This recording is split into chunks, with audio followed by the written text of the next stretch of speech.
And to get more discussions on that, we're joined live from Tehran by Mr. Ganbar Naderi, a journalist and columnist with the Kayhan International newspaper. Welcome to Ada Today, Mr. Naderi.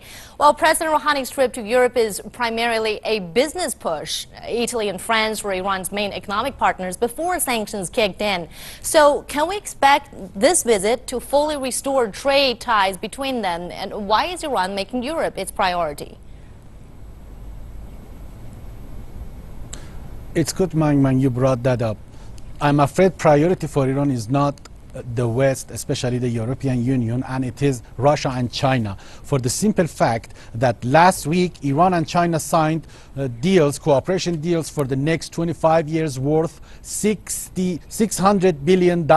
When you compare it to Italy, which is 17, and France, which is going not to be more than that, it's laughable. So the priority for Iran when it comes to trade, definitely it is China and Russia. Let's not also forget the fact that Iran's leader made it absolutely clear during his talks with President Xi Jinping that Iran doesn't trust the West, and Iran is more than happy to stand side by side China, because China is trustworthy and China stood by Iran through thick and thin when the European companies and the governments left Iran to its own devices a couple of years ago. So yes, it is good that Iran is restoring its ties with the European Union, but when you compare it to China, it is nothing. When you compare it to China, it is nothing. What we are talking about is just a reestablishment of relation. That's all I can say. We have to wait because they cannot be trusted. They can always backtrack anytime that as we speak.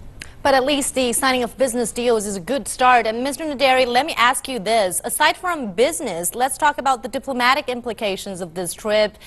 Is President Rouhani also seeking political support as tension rages in the Middle East? What role does Europe expect Iran to play in the crisis?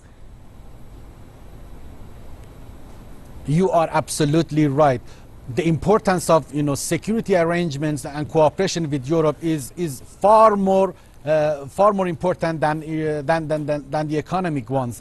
As you just mentioned, the European countries, the governments told President Rouhani that they support Iran's campaign against terrorism and extremism in the Middle East, which means we will witness more security and intelligence cooperation between Iran and Europe. At the same time, we shouldn't forget the fact that Iran is not going to threaten the security and sovereignty of its neighbors, countries like Saudi Arabia, Qatar and Kuwait. So they can be rest assured that if Iran extends its security and intelligence cooperation with Europe, it has nothing to do with undermining their stability and internal matters in the Middle East and the Persian Gulf. So as I just mentioned, this trip, these kind of arrangements are more focused on security and intelligence cooperation and sharing, and less about economic ties, apart from buying a couple of aircraft. But as I just mentioned in the first question, the priority for Iran in trade, when it comes to trade, is China, China, China.